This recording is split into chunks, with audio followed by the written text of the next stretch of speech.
తాజా 30 భూమా నాగిరెడ్డి కుటుంబంపై కాలం పగబట్టినట్లుంది. 3 ఏళ్ల తేడాతో భూమా దంపతుల్ని కాలం తీసుకెళ్లిపోయింది. 2014 ఎన్నికల సమయంలో శోభా నాగిరెడ్డి రోడ్డు ప్రమాదంలో కన్నుమూశారు. ఇంతలోనే భూమా నాగిరెడ్డి గుండెపోటుతో కన్నుమూయడంతో వారి కుటుంబంలో అంతులేని విషాదం అలుముకుంది. ముఖ్యంగా పిల్లల పరిస్థితి చాలా బాధాకరంగా ఉంది. భూమా దంపతులకు 3 పిల్లలు.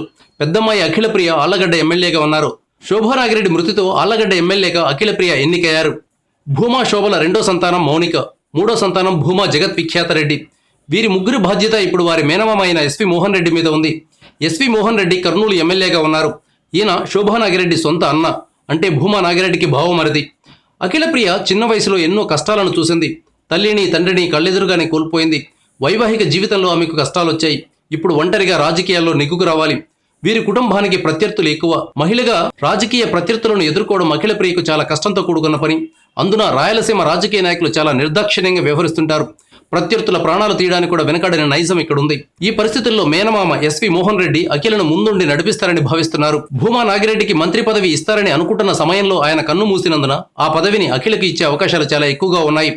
అనంతపురంలో పరిటాల సునీతలాగా కర్నూలులో భూమా అఖిలప్రియ రాజకీయాల్లో వెలిగే అవకాశం లేకపోలేదు. అఖిల తమ్ముడికి రాజకీయాల మీద అంతగా ఆసక్తి లేదని చెప్తారు. అందువల్ల భూమా కుటుంబం నుంచి అఖిలప్రియే రాజకీయ వారసత్వాన్ని నిలబెట్టే అవకాశం ఎక్కువగా ఉంది.